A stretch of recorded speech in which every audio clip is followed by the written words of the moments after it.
Welcome to season 2 of Learning and Unlearning.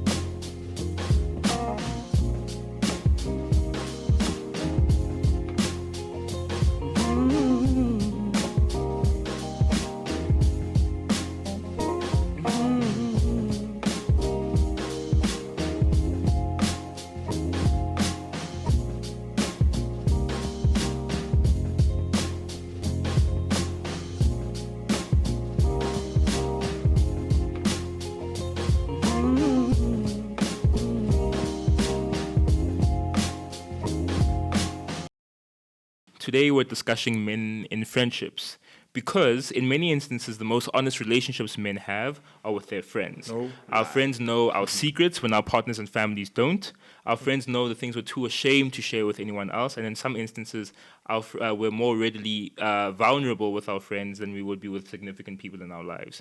However, despite this, relationships and friendships between men are also present strong limitations and restrictions on how we broadly understand intimacy.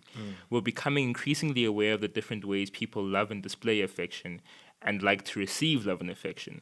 We're learning to consider the love languages of our female friends and companions and partners, but seldom apply this consideration to the men we call our friends. In this episode, we're going to explore how intimacy, a necessary component of defining consequential relationships, manifests in friendships between men, and why such defined limits prohibit intimacy from extending to physical touch and other displays of affection. Gents, we've got no guests today. Yeah. I think we are the authority on friendship. We are between niggas. men. These my niggas. Because we just niggas. Gents. Yeah. We just niggas. Do you want to show? I'm joking. Totally know who everybody is. But yeah, I think it's a really, really important conversation to have because all of the things we're trying to reframe find manifest in friendships. So I'm really, really excited to have the conversation with you guys. I want to go straight into question 1. Tell me, in what ways have you learned to express love to your male friends? Yeah, I mean, Especially us. Especially us. Look, the only ones, but I think it was a bit of a long. Well, yeah, it was a bit long because we only started doing it like 3 years ago. But I think before that, I went to a school where, as I've said in one of our episodes already, where they separated boys and girls between classes. So I was in a very hyper-masculine environment in high school. And even though my group of friends had both girls and guys, guys were still guys, quote unquote, right? Yeah. And so even when I got to varsity, it extended to that because all my friends there came from similar environments. So none of us touched each other in first year. We would fist bump and, whatever, and then we'd kind of leave and that type of thing. And then I remember there's a friend of ours, a common friend of ours who's a very tall, I'm not sure if I can mention him on the episode, but put him on. Yeah, Cabello. Yeah. He's a good friend of ours. And I think he was one of the first people to I remember this one time I ran into him on campus and then he just hugged me out of nowhere. And then I was like, okay, cool. This is a hug, whatever. And then it went on for over 3 seconds. And I remembered all the rules from hip hop culture about dudes hugging for more than 3 seconds. And you just felt the discomfort. I was like, this About to push is him 2 away. seconds too long. And this guy's really embracing, and it's nothing weird. He's just hugging me because he hasn't seen me in a long time. And I'm not gonna act like I accepted it after that day. It still took another 2 years for me to come to terms with the idea that friends are supposed to hug, and that type of thing. So it was a very, very long process. But I think, it's probably 2017, if I answer the question properly. 2017 was the year when, I remember Tammy and I, the one time greeted each other and patted each other on the back and we're like, man, the patriarchy pat. So Tammy and The patriarchy had oh my word. It's like, yo, we still men, still men. Remember that. And then after that, Tammy and I kind of were like, you know what, dude, let's stop with the patriarchy pat. Yeah. Okay, this is a hug. If we haven't seen each other in a long time, type thing. And you and I never necessarily had a conversation about it, but I think organically as a result of all of us in 2017 coming to the same realization, it kind of just became a thing. So for me, 2017, after 2 years of weird interactions with other people who were much more keen to do it, and then I just came to the party and I was like, these are my friends. I do love them. And I think this is a necessary part of my friendship with you guys. So yeah, that was my journey. I think the reason I love it so much is because I don't have to like feel the discomfort of recoiling. When you tell someone, so you can do that or something like that. You don't have to be like, oh shit. Yeah, I'm touching and it. then like move away because it's awkward. And, oh no, does he think I love him now sexually? Which, you know, Well, yeah, of course I love him. Yeah. That's Yeah, the worst it's part. That's the worst part, is that you love your friends. You absolutely love your friends. So mates. love your friends, right? Tams, what about you? How did you learn to express? In what ways have you learned to express love to your friends? For me, what's interesting, like, if we're ever gonna, I'm not even sure when I'm supposed to be bringing this up, but like, now that I know and understand love languages, you know what I mean? Like, that's shout out to love languages, shout out to the vocabulary again, you know what I mean? That culture is really important. But knowing that, like, I think, you know, there are specific ways I want to be loved, right? So words of affirmation is a very big deal for me. Physical touch is a very big thing for me. And then I think third is acts of service, and I forgot the other two, right? Because they obviously don't matter to you. Yeah, I'll give it that. I'm just kidding. No. But like, why I'm mentioning that is because I've always had, I don't want to say awkward relationships with mates. I don't want to say that, right? But I definitely want to say I've always had kind of a like limited relationships, like male relationships, without even realizing that these relationships were actually limited. Right? The dimension of it was missing. Yeah, that dimension was missing altogether. I didn't even know that it, you know, a hug is actually a dope thing for our friendship. Yeah. You feel me? Like, or walking like this. Yeah. I mean, I don't know. That's good for our friendship. Like for the energy, what we're sharing in the moment. You feel me? Yeah. So I think as I was saying, like, I think the shift started to happen when I arrived at Fitz. With my first set of male friends outside of my hometown. Yeah. It was very interesting. I don't want to say like we were the most woke squad. Yeah, nah. Nah, hell no. Oh, because you niggas all got there together. Yeah. So I don't want to say, you know, we weren't woke at all, like in that sense. Sure. But I found something very, very interesting about that squad. So one of my best friends from high school, Motel, we arrive. He's doing law. I'm doing BAD in dramatic arts at Wits. And, you know, he introduces me to his friends from law school. And so we hang out with these guys. And the first thing I found weird is that when they greeted each other, they hugged each other. What? Okay. That's weird. One, that's the first thing I found weird. Yeah. The second thing I found really weird, right? So we'd party, get faded. And like, you know, there would be like an emotional moment. Yeah. Like the fact that there was an emotional moment is something I found weird, right? Yeah. And the other thing that I found weird was that in that emotional moment, one of my other boys started crying. Hectic. And I remember like days later, I'm like to my mate Mo, my bruh, do these niggas cry all the time? Like, is this a thing? Is this what they be doing? It's what these niggas in law school do, brother. They hug and cry the whole time. This is some weird stuff, B. And like it just became a thing. But I really started to understand the value of being emotionally present, one, and just being yourself emotionally in the confines of a friendship. You feel me? And I was like, means vulnerability. that means vulnerability. And like in the moment, again, I didn't want to be a bigot because I was like, yo, maybe I'm on some bigot tip right now. Let me actually like track back and actually see what's going on. Because I guess your adverts, you're going through an awakening anyway. Exactly. You feel me? That's one. And two, I was like, actually, let me immerse myself because these are dope gents. These are really dope. It's a really dope squad. I love these dudes, actually, right? Yeah. And also the other thing they would do is like, I love you, bro. Wow. Bro, I love you, bro. I'm like, what the? Yo, Stop bro. saying that. Yo, nah. You know what? Get that out. Get that out, bro. I say that to girls only. You feel me?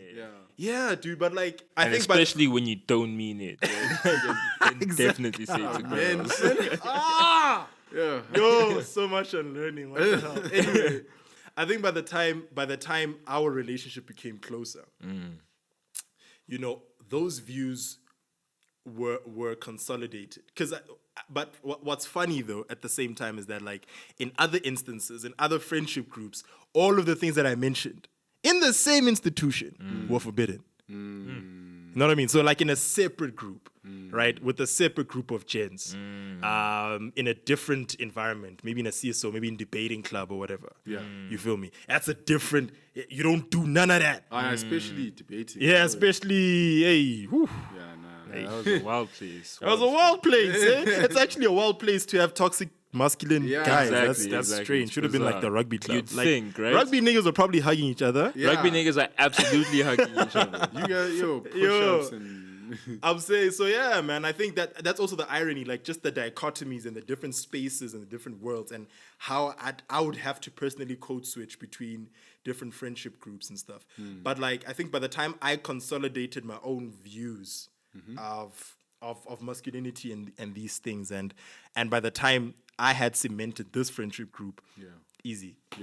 Not like now we just ourselves. yeah. You know what I'm saying? Like now it's and again, it's not about like forcing intimacy. It's just being you, bro. Yes. That's it, bro. Like Bronx is not a touchy guy. Yeah. He just is not. Yeah. Right? But it doesn't mean that he's not vulnerable in a specific moment. You feel me?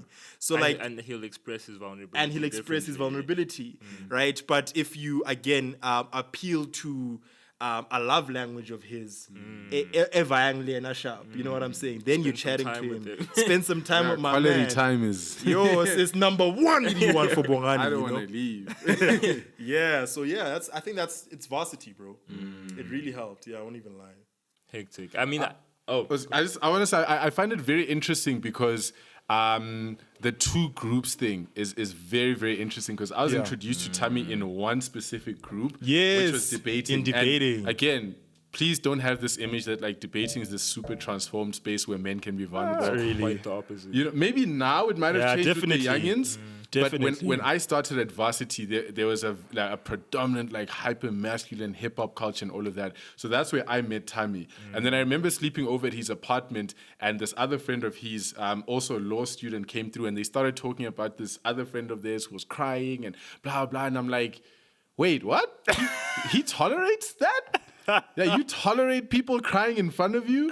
And so I found that quite interesting, and it's only now actually that I'm making sense of the fact that you belong to two different crews. And that's the reason why, like, you know, when I forgot his name, Tyrell or something, when he was there, and it's like, yeah, a boy cried, but and it's like, what? Yeah, but the thing is, like, it's a double consciousness, dude. Yeah, it is. It's a double absolutely. consciousness, bro, because like what you actually want to be is yourself. Yeah. And I think what we were saying in the moment or what you were observing is that, hey man, my man ain't himself all the time. You know, like there's a space where he's not really that himself. Yeah. And there's a space where he's really himself. Yes. Do you see what I'm saying? And I guess that's the sad thing about masculinity and just the way that patriarchy looks like right now. Yes. Right? We used to say this on Twitter all the time. Like, for example, you know how niggas would be like, yo, if you're a man and you eating ice cream, you eat shit. You know what I'm like? Dude. Bro, you know how nice ice cream is, dog? Ice cream is so hard. Yo. I mean, like, unless you're lactose intolerant, but ice cream is. But and even if you're lactose intolerant, dude. you'll just priorities, right? Yeah. Priorities. Ah, shucks. Yeah. Nah, I get that. I think I get the double consciousness thing especially, but for me, I think there's a disconnect in how I give love and how I like to receive it, right? Yeah. And I guess that's true for a lot of us, right? Yeah. Like I don't acts of service don't particularly mean anything when done for me. I'm just like, all right, cool, whatever, thank you. Oh, But yeah. I'm Thanks for letting me know. Thanks for letting. But I'm told that Shucks. I serve. You know what I mean? And I don't know. For me, I think I just consider it like existing. I don't know. But I've also become cognizant of the fact that where I don't have a love for a person, I'm not willing to give of myself. So Yes. I do understand that about myself now. But in terms of receiving service, I'm like, okay, I honestly couldn't care. What does matter to me is touch in terms of how I like to receive love. And I think I appreciate different things in different friendships and different relationships. But I think touch has always been important to me, which is why I've always felt like a massive component of how I like to receive love was missing from my friendships with men, Especially. right? Especially, and I think it's not like a, and it's probably still because I'm undergoing the unlearning. But if I think of how, like, the extent to which touch is important to me in my romantic relationship with Dumi, it is profoundly important. Like, if we don't hold hands, or like if she sits on the couch and like doesn't touch me in some way or hold my hand or like interlock my arm, I think, oh, this is the end. We're screwed, and I'm gonna rot and die right now. That time she's not, Like, she's different. she's different, and she's just like, dude, you're really, your skin's so hot. What's wrong with you? It's like, you're this. And then I'm just like, no, but I'm gonna die. You know, I'm gonna actually die if you don't do that.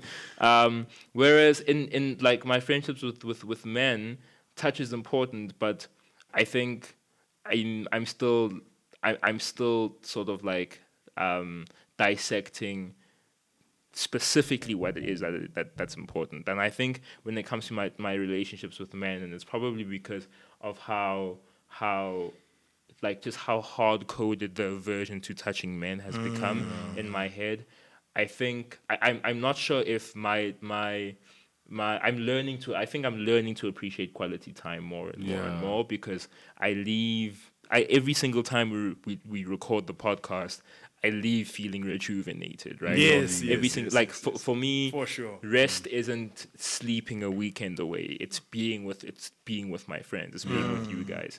And whenever I don't spend the weekend, like if I spend the weekend sitting on the couch watching Netflix, I go into Monday feeling like I haven't rested or I haven't recharged. Jeez, So wow, yes. I'm learning to value quality time. But I think what I struggle with is this disconnect, and how in my romantic relationship, how I need and love to receive love is quality time, but also touch. But how, like, that's not necessarily the case in my relationships with men generally, including you guys. But it is still a component, of course, right? very Because it's how I important, like to receive love. Yeah. But I just think it's an interesting to note. Tell me, what do you guys think is the reason we distrust each other so much? Or what do you think inhibits men from expressing love physically? Tell me. This is such an interesting conversation. I think the reason might actually be more obvious than we think. And I think Dumi once put it very nicely, like weeks ago, is because men understand their capacity of physical and sexual violence. They understand that we are all capable of physical and sexual violence. Sure. We're all capable of dominating other bodies. And in fact, how we've come to, quote unquote, I'm very sorry for how I'm putting this, how we've come to, quote unquote, rule the world is through dominating other bodies. That's Absolutely. how patriarchy became a thing, and how it asserted itself after the curse. Right? Is precisely that. So because men are hyper aware of that fact, that like touch, like the line between a hug and a strangle is so thin. So fine. You know what I'm saying? Fine. So because we know that, we rather avoid that. Do you see what I'm saying? And so and I think that's just the case. It's so subconscious. It's so subconscious. But like, I think the culture, the rap music, the comedy, all those things have made it super conscious. Right? Like, I'm not gonna let no nigga touch me like that, blah blah. You know what I mean? Like all those kinds of things. Dude. And hence what I find really interesting is, like, in actual hyper masculine spaces like in rugby. Incredibly touchy. Yeah, like in rugby, like in sports, Yeah. you know what I'm saying? Or like in the military, like where people are there to kill each other, right? It's like, okay, That's cool. why you're there. You're there. That's why you're there, right? To kill other people, right? There's no other. That's your first KPA. Like that's But the thing is, we're like, okay, it's as if there's like a pact, also a psychological, subconscious pact. Uguti, okay, cool, because we're here to dominate other people's bodies. It's cool for you to show me love like this, dog. It's cool, dog. Yeah. You know what I'm saying? I trust you because we're in the same team when it comes to like, mooring niggas on the other side. You feel me? So like I'm saying that not to say that it's a progressive space. Yeah, no, not at all. It's just ironic. It's just ironic. Yeah. incredibly. So I think that's the situation. So we end up because they'll express a lot of affection physically, but they'll also be incredibly homophobic. Right? Exactly. Like it's exactly, and I think we'll get to that just now as well. Yeah. But like, yeah, I think that's really, really it. And I think again, moving beyond that and moving past that and moving just unlearning that subconsciously, right? Is just being conscious and aware of your own needs, your own personal needs. Yeah. And being conscious and aware of the people who are around you that you are giving up trust to, right? I'm trusting these guys, right? Because I'm not gonna act like, geez, I'm at a McDonald's somewhere and I'm gonna hug someone I don't know. You know what I mean? Like COVID also. yeah, also COVID, the whole time. You know what I mean? Like shout out. You feel me? But like, the president will approve. you feel me? But like the thing is, it's also about trust at the end of the day because we know that about ourselves as men. Yeah. Right? Yeah. But I think once you've crossed a specific line of trust and you're like, we're actually not animals. Right? We really are. We're not animals, first of all. But second of all, I trust you, bro, in general. Yeah. Third of all, I just want to be myself still. Yeah. Right? I think that's when you'll be free. Frank, why do you think we reserve touch for like sexual interactions with women as like heterosexual men? It's so weird because I remember this is a story I shared briefly in the previous season when one of my old teachers this one time in an allo lesson or something like that. There was a year in high school when allo was just super dope, like the things we learned. And then Allo was that, a vibe for a while. and then after that it was just allo. Just hated allo. But in one of our lessons he spoke about how he's noticed that, and this is a white man speaking, about how black men in South Africa tend to touch each other a lot, like friends. They hold hands when they're walking, like not just greeting, but when they're walking, they're holding hands. And I remember being so offended at him saying that. Like, how dare you Like, say that? what are you trying to say about Do you it? know how manly we are as black men? Shut up. You don't know that. And then that December, I go to Limpopo to visit my grandmother. And we visit one of my grandmother's relatives. And lo and behold, I see two middle-aged men walking, holding hands after an afternoon of drinking. Right? They're not even drunk. They're just holding hands. Yo, man. And then they separated and went to their wives and their kids after that. And I was like, dude, I think he was right. And then I come to Joburg CBD and I see Zulu men doing that. Outside Bree, taxi drivers literally holding hands. And then you go to Durban. Even with the pinky. Even with the pinky. Yeah. You see that. And even when I was traveling, I remember. And that's so delicate, right? It's so delicate, like dude. you're thinking a Zulu taxi driver. Oh, like my this goodness. is like probably like the scariest archetype of man in South and Africa. he's pinky and holding. he's delicately holding his nigga's pinky. Yo. With his pinky, man. Because it's very delicate and sensitive. It's So, so like, delicate. you can't bro. lock a pinky. It's not like a shoulder, Lock your shoulder. Delicate is the You have right to- word. You have to carefully. Oh my word! We need to write a book about Zulu men. Yeah. And, I don't know, just men, black men in general. But so when he pointed that out for me, and I started observing it, and it's not just in South Africa. I'm not sure if you've seen pictures of like men in India, right? Men in India, Dubai. same thing, right? Middle Eastern men walk holding hands. Wow, that's actually Indian really men walk interesting. around holding their hands. Yeah. So it's black men in South Africa. It's black men in other African cultures. I think in West Africa they do it. It's men in Asia.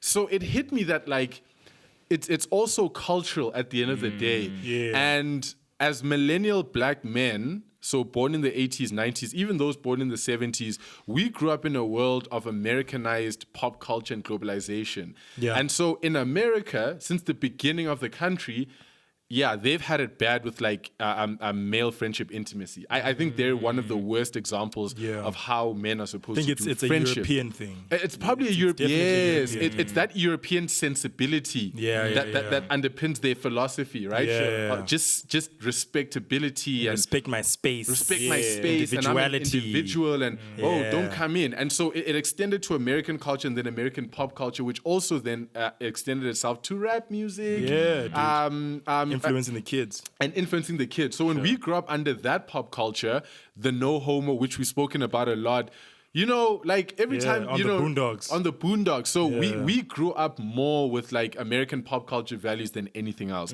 Whereas some of our uncles are still largely untainted by those values, with the exception of like 1970s jazz. So they get to define their friendships. They get to define freely as they want to. Exactly. Yeah. Whereas ours are very much prescribed from the shows that we watched and the music that we listened to. And so that's why when that teacher told me that I've observed black men do this, I was like, no, they don't. Because, you know, the black men I saw just didn't do that in urban spaces. Urban spaces. Hell Because no. urban spaces are very individualistic. It's all about personal space. And they can also rob you in urban spaces. And they can also rob you, you know?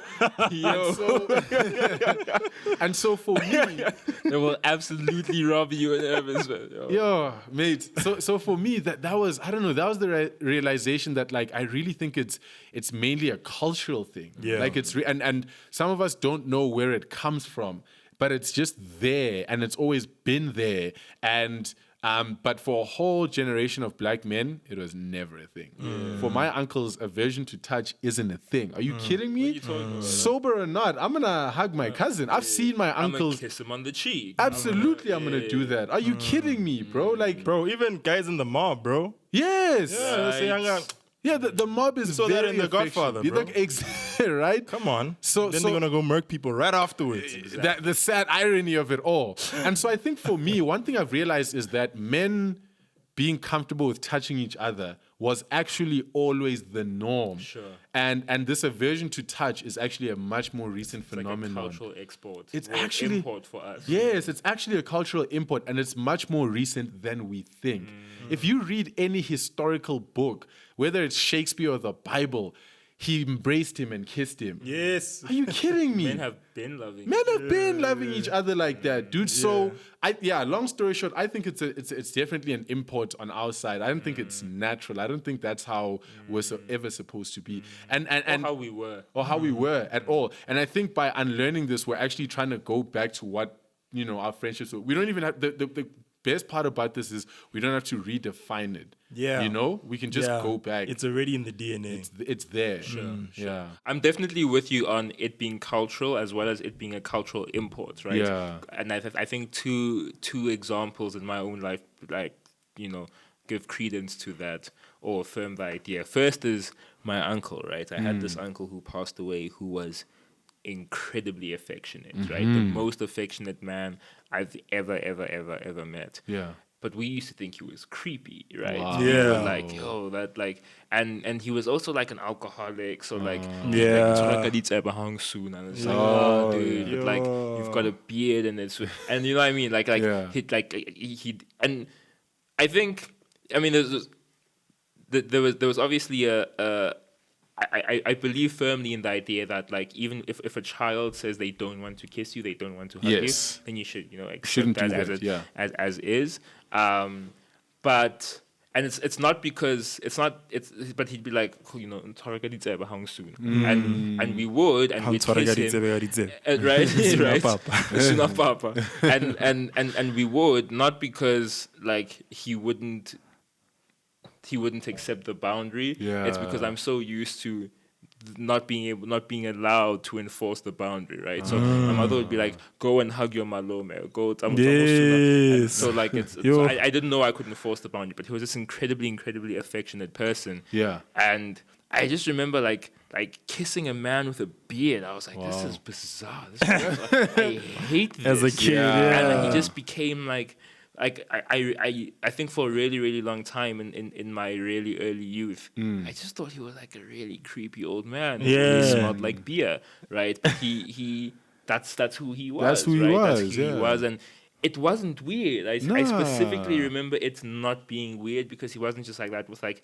his nephews and nieces. He was like that with everyone. Exactly. And I think now that I realize, you know, language gives you the ability to consider things in hindsight, you know, more intricately. Yeah. But I specifically remember how not weird his shows of affection to other people, including other men, were. Sure. The other thing that makes me really, really clear on how it's purely cultural is because obviously cultural subsets exist in spaces, right? And I think from like 2015, you know, like we're at the Matrix, a lot of our friends are queer or have like what we'd consider to be like alternative sexualities, and we're like, oh, this is like the first time you've got like a gay friend or a bisexual friend and that sort of thing. And they obviously have no issue have expressing affection physically, right? Yes. Because you learn that you can separate your sexuality from touch, right? And I think that was a lesson in learning that touch isn't always a precursor to like a sexual encounter. And that's how I always used to consider it. I always used to consider touching somebody or hugging someone as strong like point. as good point. a segue to some sort of sexual encounter, you know? So, which is why, like, that's how it's hardwired in our mind. That is how it's hardwired. And that's why we're like, nah, but I don't want to hear I love you from you. Exactly. But from any girl. Yeah. Any You know, because I know what that leads to for me. Yeah. Exactly. Yeah, And I know what a long hug leads to, right? So when you mentioned the Kabelo thing, the scandal, the Kabelo gate. Scandal. When you mentioned Kabi Gate. I hope he watches this. I really hope he watches this as well. Listening. Yeah, that's for you, baby. This is thank you. But when you mentioned Kabi Gate, I think to myself, damn, like I totally get that because I'm so used to conceiving of an extended hug as oh shit, I'm about to get it. You know? So like I totally get it. Yeah. But I remember I recall a scenario where I was walking through Bram with a friend of ours, Scotty. And Scotty takes my hand and we start walking through Bram. And I was just so uncomfortable. Like, what's going on? And I was so like uncomfortable, but also like super aware of my surroundings and what like people who looked at me because it's Bram, right? And then I'm like, you know what? I love him, right? And I think when I let myself feel it, I realized that like, shucks, not only do I really, really love this person, but like it feels like this is like I said, a dimension was always missing. And I was like, this is really, really awesome. And the irony is that 3 blocks from where you were, 2 taxi drivers were doing the exact same thing. So that's what fascinates me again. It's like, you know, Bram represents that urban millennial enclave, and then across the bridge is right across the quote bridge. unquote real Joburg. And it's the exact same thing, but the perception and the anxieties are so different because taxi drivers in Newtown are not worried about that. Like, you know, now that you point out the pinky thing, because I never paid attention. It's the pinky, boy. They're not worried about that. And even they Which know. shows that it's not even a sexual orientation thing. It's just a fragility thing.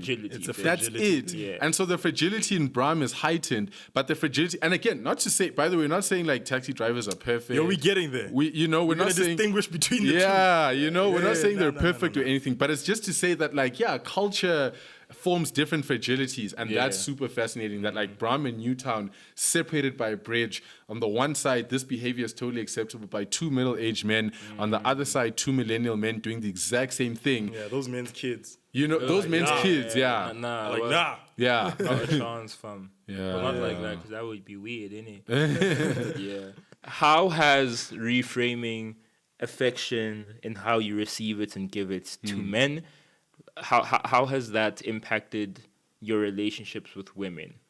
Yo, this is I think this is a question I didn't want to be asked because it's one of those glaring accountability things now because I have to account for it now and it's here and I can't avoid the question anymore, and the longer I speak, the question's still there. Yeah, answer the question. Okay. It's so hard because I definitely think that in the past in relationships, Tammy pointed this out that like touch is something that I'm not a very touchy person, and even after recalibrating my view of intimacy, I'm still not the touchiest of people, but I do accept touch more. In the past, I was worse though. I was way worse. And not just with touch, I'm talking vulnerability, period. Even just like vulnerability in general. I was very, very bad with that. And so, but I was kind of like, okay, because I don't do this with anyone, it's fine because everyone's equal. And then we start recalibrating the way that we approach vulnerability, the way that we start approaching physical contact and stuff like that.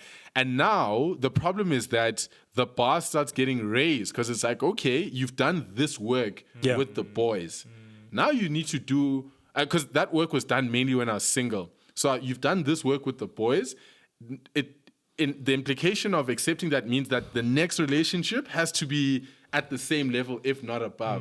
So how it impacted me is that you guys raised a bar that I did not want to raise because I was happy not being vulnerable with anyone, and I was happy not being intimate with anyone. I was really happy like that. That was at my most satisfied stage. And then you guys break through the mold, and all of a sudden now I need to consider, okay, romantic relationships, but not just romantic relationships, right?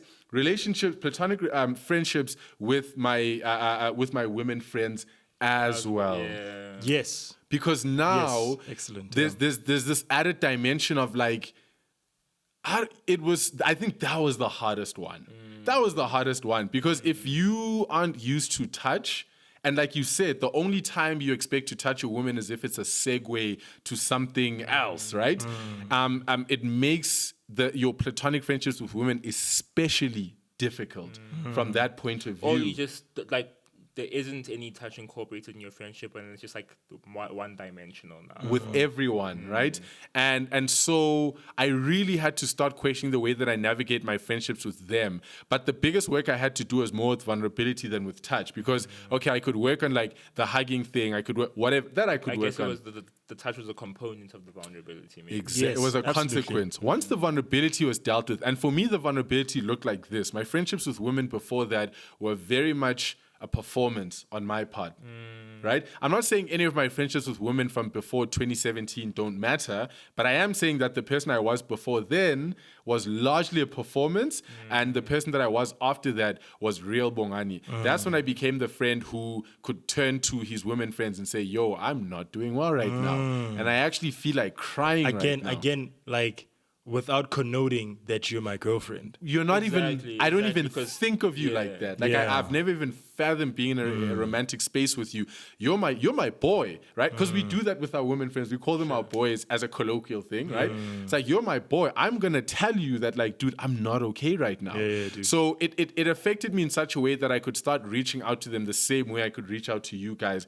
And the rich experience of exploring that side of my friendship with women was so powerful. Because again, friendship is a wholesome, it's a wholesome institution that's supposed to exist with everyone, men, women, just everyone. Yes, And if you bro. only enjoy it in the realm of your friendships with men, there's a huge fundamental part of life that you're missing out on. So when I was 50% of the world's population means I can never connect. So when I was able to, Unless one of them is your wife. one of them, And even then, you're not connecting even like that. then, Exactly. and that's the danger I was walking into. Actually, is that whoever I was going to end up with for the rest of my life was running the risk of being with a dude who doesn't even know how to talk to his women friends, let alone his romantic with partners, women or with women just in general. And so, yeah, to answer your question, how it fundamentally transformed my friendship with them is that I dealt with the men thing first, and then the men raised the bar. And now I really had to start questioning, okay, what are some of the limitations in my friendships with women? Where does that come from? What's wrong with that? And what am I missing from my friendship with them as a result? And I realized for me, it was the performance stuff. And since I've gotten rid of that, it's been so freeing, because there are some of my women friends who, if I'm going through something, I can run to immediately. Like straight up, dude, I'm not okay right now. And I couldn't think of anyone better to ask advice from than you. Things that if I'm not comfortable telling my boys, I otherwise wouldn't have told anyone. So it's been a freeing experience knowing that my ability to enjoy and express friendship is no longer limited. And that is freeing. Yeah. Was the ability, were you just never able to express vulnerability to women, or would it come after like an event or a period? Or So something? even with relationships, even with romantic relations, I wasn't able to. This was all women. No one was like immune to it, including my sister. I only started telling my sister, dude, come on. You 1 know, year apart. 1 year Basically twins, apart. Yeah, we were BFFs for like 7 years in our lives. It's still very close. Obviously, nothing's happened. But I met you guys. But no. But even with my own sister, mate, like it was a thing even with her. So it just. Man, it wasn't an issue of like there was a condition that needed to be satisfied for me to be vulnerable. I just think it was people in general, and then I worked on the men thing, and then I needed to work on the women thing, and that was it. That thing is hectic because like we all have women in our lives who are Mate. friends. I remember having to actively and cognitively put enforce and like an iron curtain or wall in my mind where this is a purely platonic relationship with a woman or with a girl or whatever.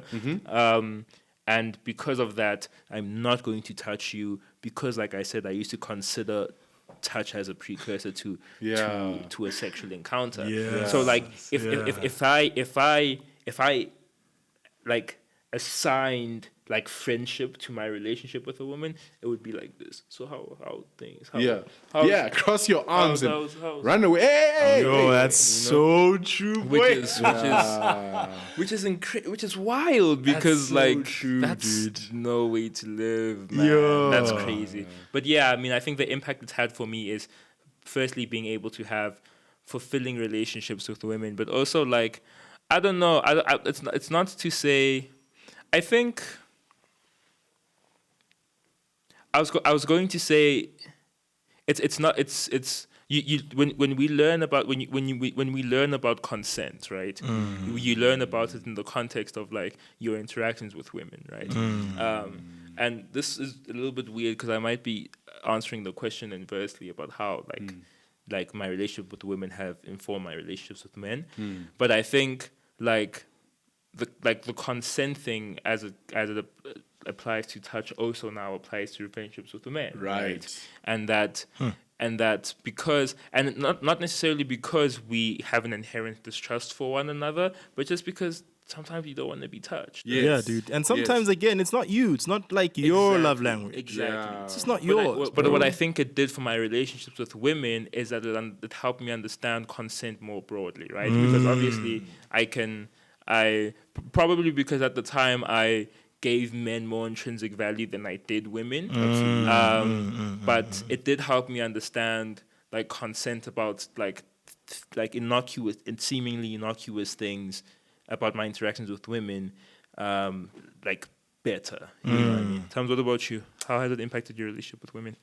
Yo, it's so because like why I was eyeing so much when you were speaking is because I could totally resonate. I've always had real relationships with like friendships with women, like in high school and in varsity, right?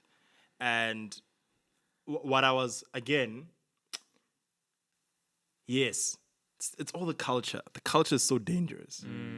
You know that chat? Yeah, the friend zone. Yeah. Yo.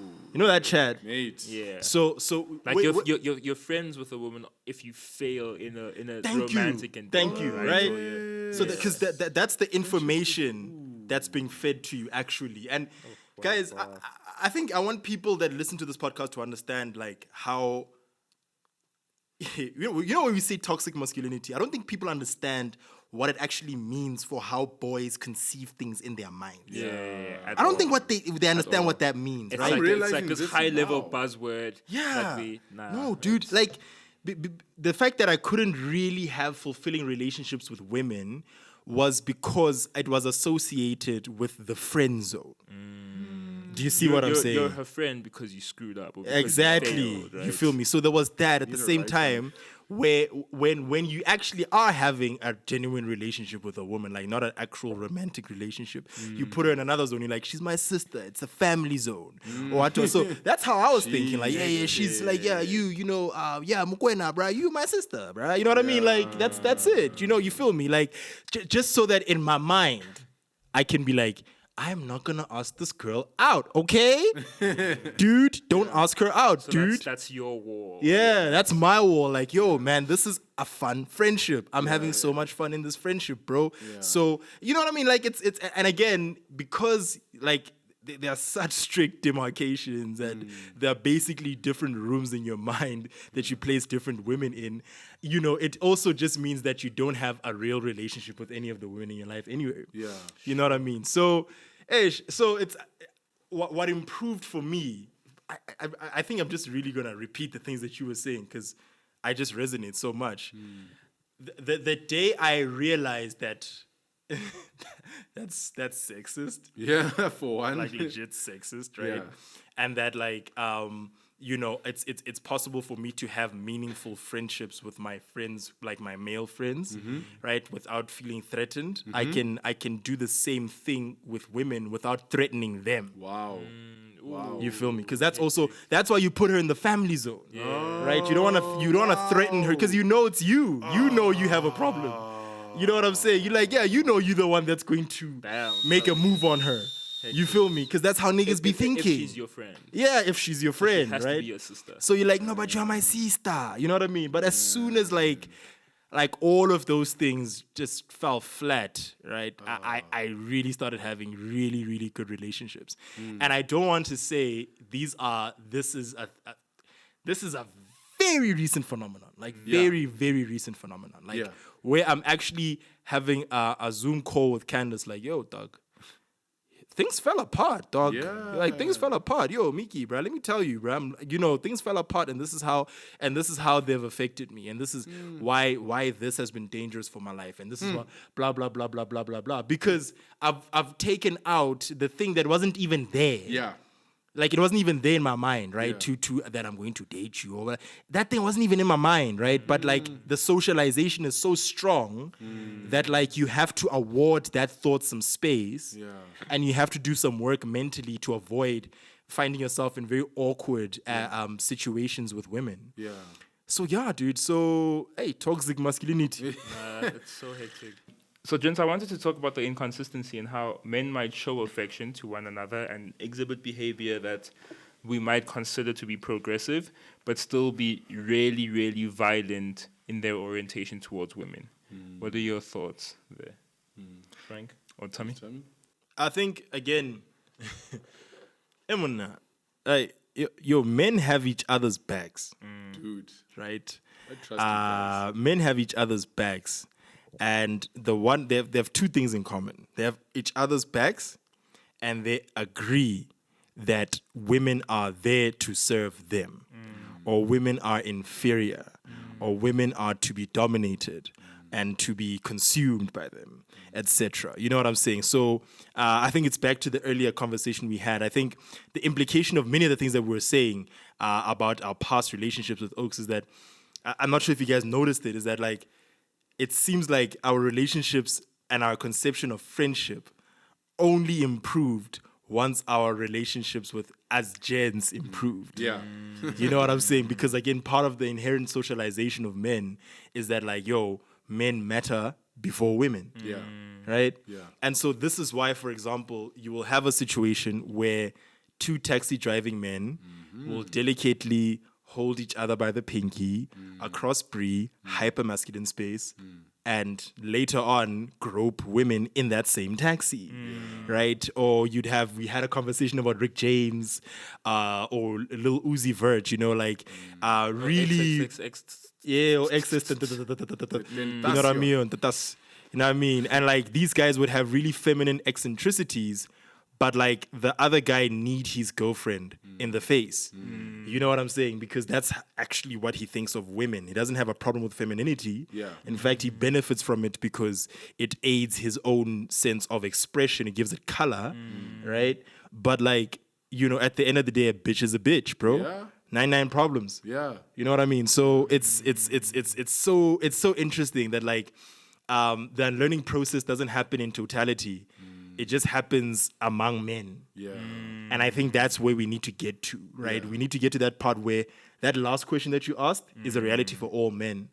Like, how did it then translate for your relationship with women? And I think it's not to say that like men who find ways to express affection will automatically become better to women. What you just framed exactly. is proof that that's not 100%, true. yeah. But also, we do this thing where, and Busi will never forgive me if I don't ask this question, where you'll have a scenario where, let's say you have a group of friends, let's say you two are my friends, Frank is a woman and you're a man, and you guys are in a relationship, right? Patriarchy dictates that you and I have the closer relationship. Right? Yes. You're like a secondary friend. Yes. Or you're a friend who like if you ever wrong her, my allegiance is owed to you, right? Yes. Now, I'm guilty of this as well. We have a mutual friend who broke up with his partner, and we used to like live in an apartment block together at Broadway, and we were really, really close friends. But after their breakup,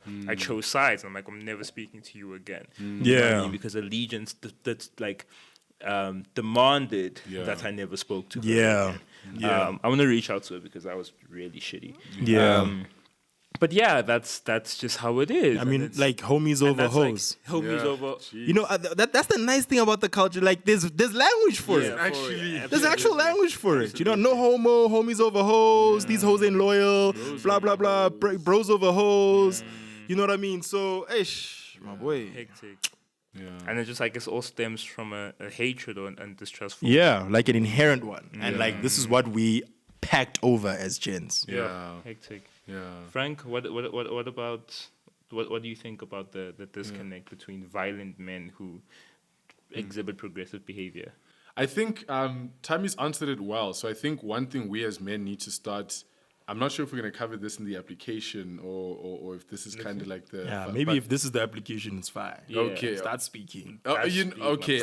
This can be your final thoughts. Then because I really do think Tammy answered it very well because for a long time now, he and I have been joking about the Rick James thing, right? Like 1983, black man, beads in his hair, red tight boots, leather pants, high boots, And for those of you who don't know Rick James is, you're excused because, he's really, really old. I think he's too old for my mother's generation. Yeah. But he's this musician from the 80s who, as we described, dressed in tight clothing and high boots and stuff like that. And yeah, we just started dissecting this stuff like 2-3 years ago. We were like, how is it possible that he also kidnapped a whole woman and basically sex trafficked her for like a week? And it's, it really is fascinating. But I think then the next step for us men, and I don't like coming up with like dead set rules, like if we don't do this, it won't work out. But I do think that the first step is that we have to fix our friendship amongst each other as men. Yeah.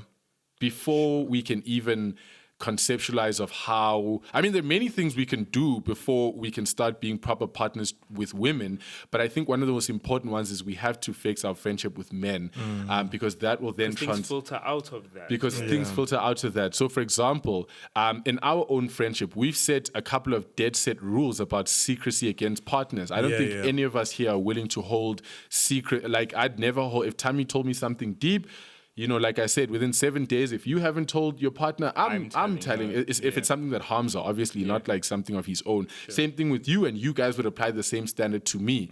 What that does, that sense of accountability, is that it says, as a group of friends, here's what we don't stand for.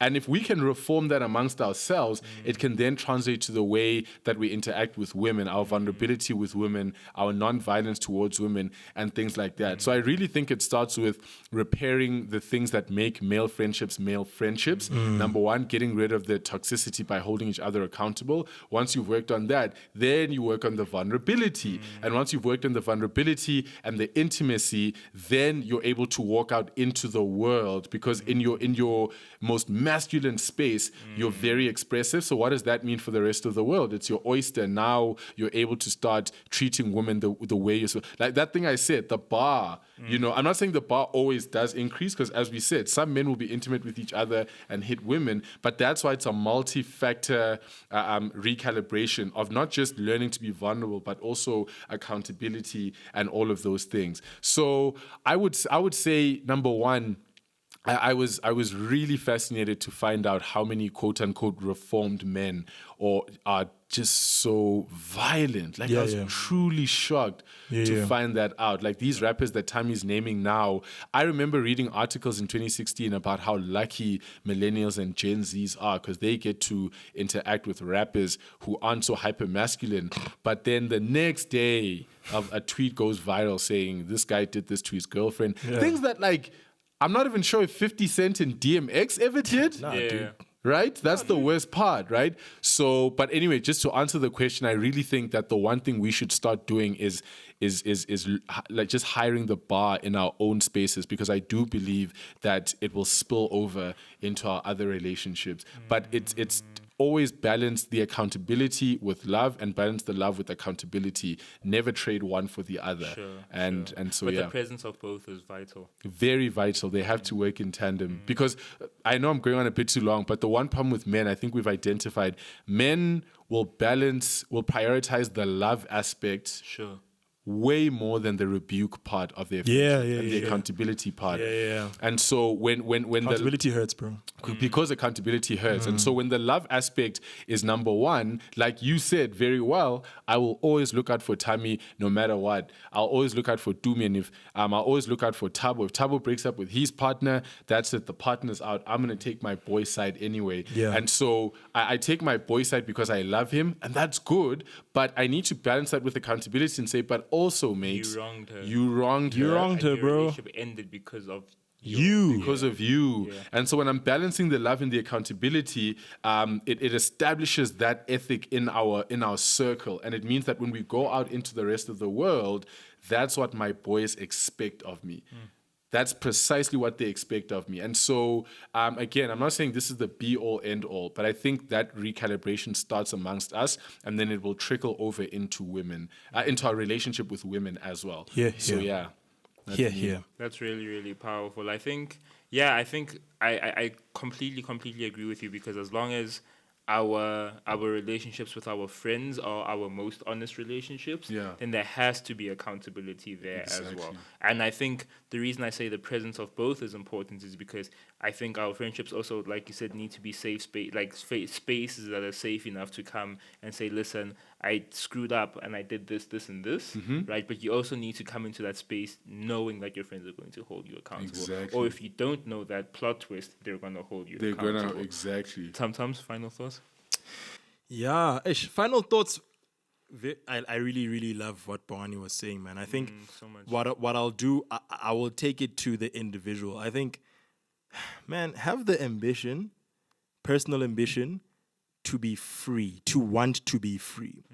And this is what I'm trying to say by that. Like, right now, as it stands, the structure of toxic masculinity and patriarchy, as it stands, is so limiting. It means that you can't love the way you want to love, and you can't be loved the way you want to be loved. It means that you can't have meaningful and real friendships.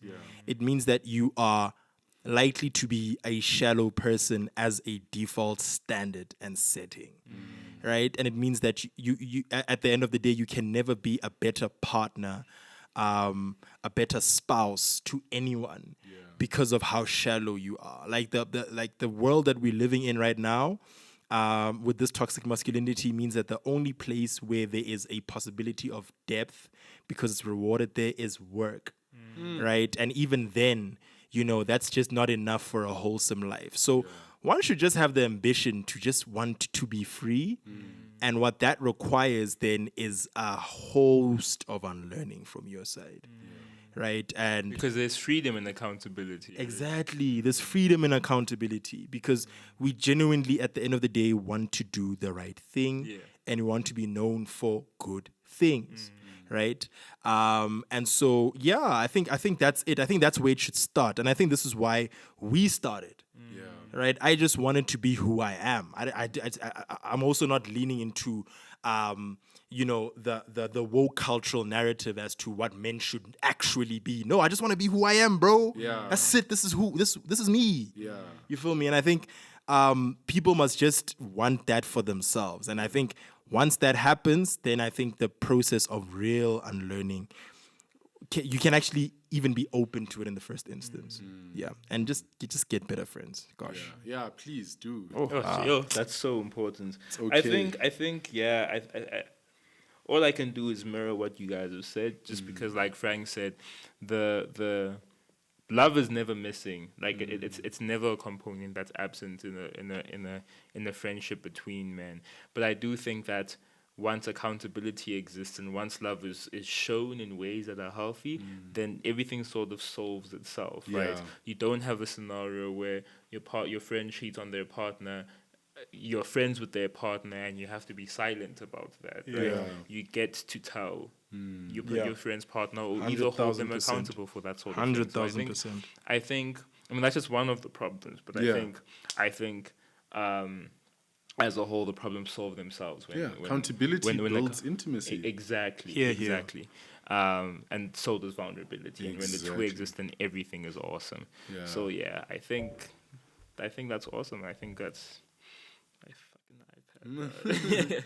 Oh, you want to give the shout outs? I wanted to give the shout out. Let's give the shout out. Let me think. So shout out to Busi, Busi Mkumbuzi boy, for doing all of the digital design work. You know what I'm saying? It's also the wifey still. Shout out to all the time. Shout out to Tabo. Shout out to Tato. Shout out to Lou for putting together the podcast from a video and an audio point of view. Shout out to Gold for creating us. But shout out, for all us. To the men we referenced today. Yeah, shout out to all the men we referenced today. Cubby Gate. Shout out Cubby. We see you, boy. Shout out to everyone that's in our lives right now, and shout out to the people niggas doing the work. especially them. Yeah, and shout out to the partners and the women in our lives who do the work too. absolutely, and This who've sounds like had a- to endure all of that. This sounds like the end of a rap album when you're about to retire. That's what J. Cole does. Oh, Yeah, and it Jay-Z sounds like we won a Grammy. Oh yeah, Hopefully we do. actually, yeah. For something.